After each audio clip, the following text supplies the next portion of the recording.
8% of the carbon emissions we produce globally come from cement. It's the glue that holds the rock, sand, and water in concrete together, making it a very tough substance to live without. And cement is the foundation of the globe. It makes up our infrastructure, streets, pavements, and buildings. There is no other substance on Earth that we use more than water. By 2050, we'll need to make changes to how we create cement and how we construct it in order to achieve net zero CO2 emissions. Since urbanization and development are so closely related to the manufacture of cement, China is responsible for the great bulk of cement-related emissions today.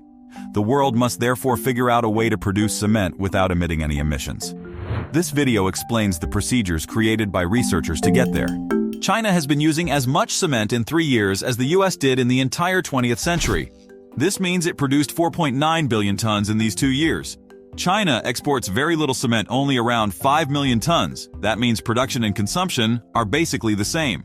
China is the leading source of cement emissions globally, which is not surprising given how much cement it produces. Its 852 million tons of emissions are almost twice as much as South Africa's whole fossil fuel output.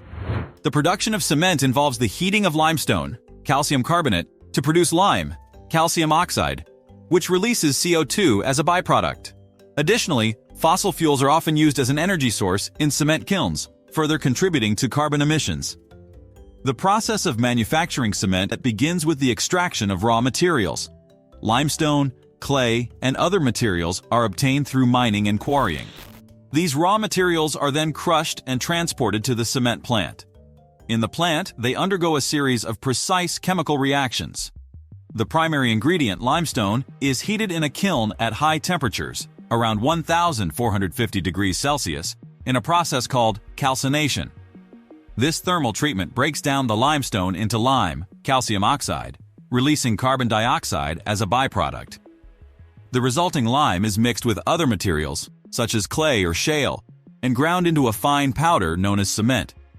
This powder, when mixed with water, forms a paste that hardens over time, binding together aggregates like sand and gravel to create concrete, a widely used construction material.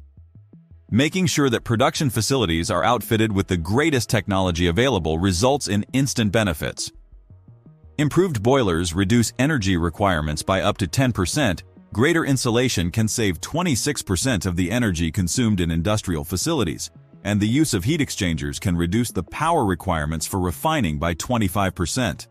Industries gradually become more efficient over time as outdated, ineffective facilities outcompete them.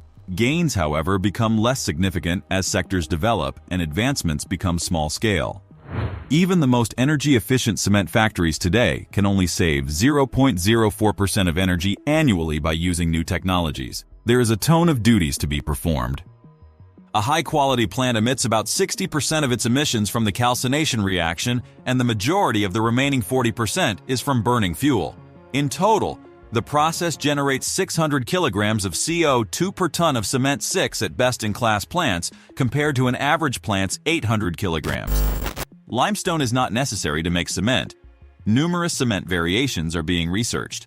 However, in order to employ them in construction, building codes, plans, and practices will need to be modified to take into consideration the unique strengths and qualities of these materials. More than 10 years will be needed to finish it.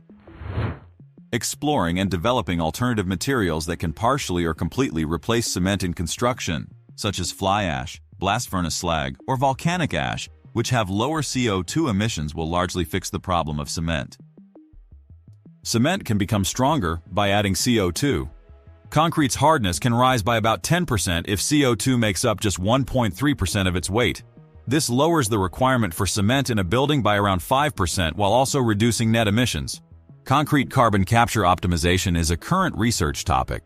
Leaders like CarbonCure in Dartmouth, Canada, have said that they have delivered approximately 2 million truckloads of CarbonCure concrete, saving 132,000 tons of CO2 in the process.